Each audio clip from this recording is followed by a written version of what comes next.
Hi everyone, we're still talking about bones. Today we're going to be talking about the endochondral ossification process, which is basically what turns baby bones into real bones.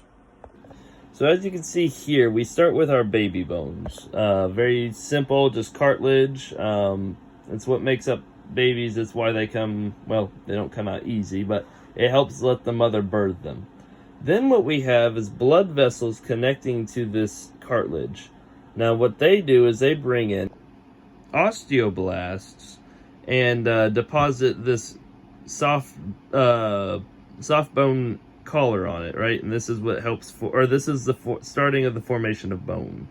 Then what we have is these blood vessels, my bad, grow into the cartilage and start to make a deposit. And this is going to be ossification center, the primary ossification center right here.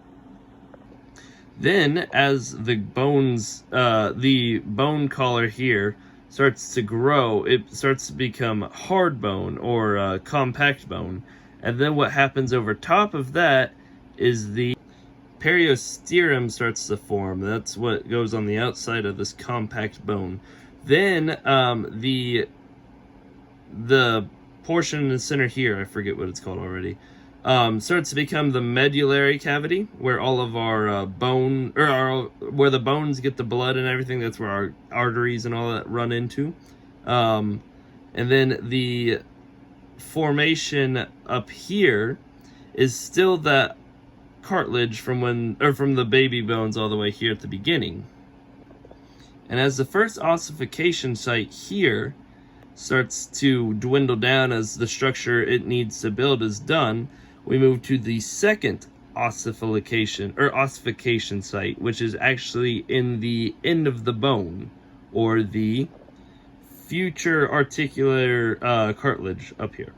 So what basically happens is these connect, and this is an unformed matrix. As it begins to form, that process happens, and then we move down here, and this is our completed bone. We have our periosteum covering hard bone, our medullary cavity in the center here, and then we have our articulate cartilage on the end, and that bone is formed. Now there's of course still going to be epiphyseal lines, because the bone's not done growing. It's got to continue. As the baby grows older, it's going to make these bones larger and everything. But that is the endochondral ossification process, explained through a horribly drawn 6-step process.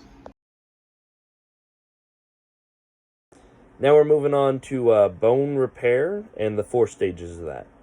So we'll start here. We have a broken bone, right? What happens immediately after the broken bone is this is called the callus, the excess callus, right? And what it does is it fills with hematoma, which is basically just blood and blood veins.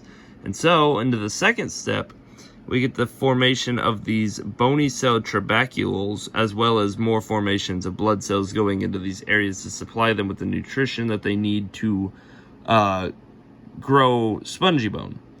And that leads us to our next one right here. Let me scroll down a little bit. Here we have the pocket filling up with spongy bone, as well as being still supplied by the nutrients from these veins. And then here in our 4th step, we have a fixed bone. The spongy bone will then become hardened bone. The excess callus will go away, and we will have a vein that will continue to run to these fractured points, because it's always going to be a weak spot in your bone. And last, and probably least, we're going to be talking about bone fractures. So here I have a diagram of the 5 types of bone fractures that we've talked about. We have Greensick, transverse, comminuted, I don't know, spiral, and compound.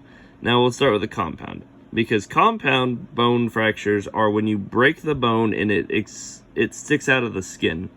So like, as you can see in this little diagram here, it's It's showing that the bone is sticking out of the right above the knee.